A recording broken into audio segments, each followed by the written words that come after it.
Buhay prinsesa ni Ayan Munji Laurel, ibinahagi niya sa publiko noong nasa Brunei pa siya.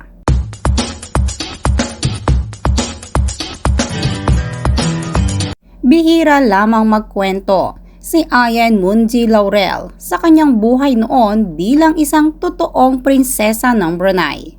Taong 1995 nang magpakasal si Ayan sa bunsong kapatid ni Sultan Hassan al-Bolkiah na si Prince Jeffrey Bolkiah.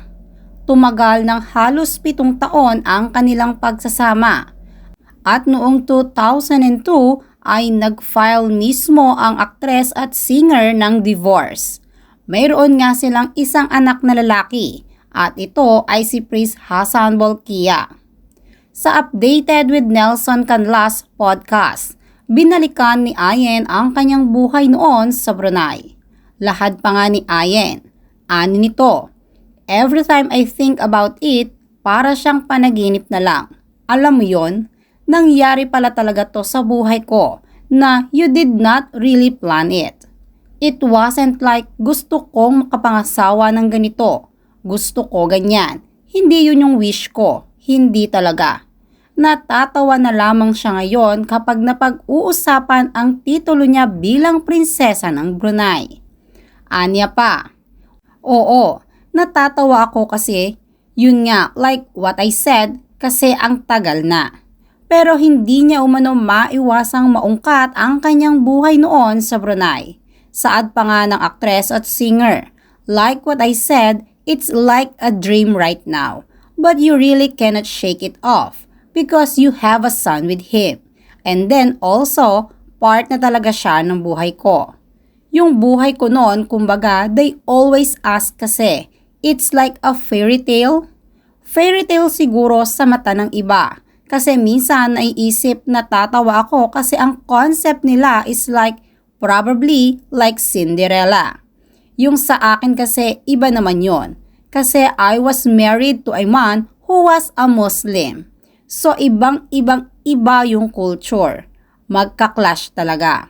Kumbaga nung time na yon, I had to convert kasi hindi kami pwedeng magpakasal if I was a Christian.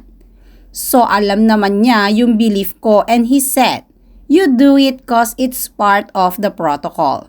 Nung time na yon, and of course, we wanted to be married. We were married for like, it is almost 7 years or 6 years. Parang ganon. Pagbabahagi pa ng aktres, may mga hindi pa rin daw naliliwanagan na hindi ang mismong sultan ng Brunei ang kanyang pinakasalan, kundi ang bunsong kapatid lamang nito.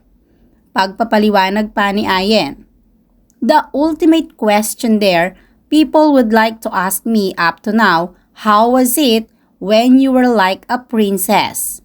Ito yung concept nito, kasi yung palasyong sinasabi nila, hindi yun palasyo. Kasi yung palasyo, yun yung sa kapatid niya, yung sultan, yung palace. Married ako doon sa kapatid nung sultan, hindi yung sultan. Kasi naglilito sila doon. And then, yung youngest brother. Fairy tale na rin naman if you will call it, that you're married to someone like the prince. Pagdadagdag pa ng aktres, laging inuusisa umano sa kanya ang tungkol sa estilo ng pamumuhay ng isang prinsesa. Sabi ni Ayan, and then yung lifestyle, laging kino-question. Kamusta yung buhay mo nun? Yung material things like you get. Those are like the questions. Sabi ko, alam mo, those things hindi ka mapapasaya nun talaga. Kasi akala mo like, wow, you have this, you have that. Nung panahon na yon. Dumating ako sa time na hindi naman na yun ang gusto ko. Kung binibigay sa'yo, nagpapasalamat ka. Pero those are the things na hindi magpapasaya sa'yo. Maybe for a while. Maybe for 5 minutes. Oh, I'm so happy you have these things. You know, you bought this. You can afford to buy this. Or what have you nung time na yon. Pero hindi yon ang definition ng happiness. It is so temporary. You will always look for permanence. You would always look for someone who's there for you na alam mong nandyan sa'yo sa buhay mo. Yung mga material things na akala mo maku-cover up yung longing mo, yung wala ka, hindi eh.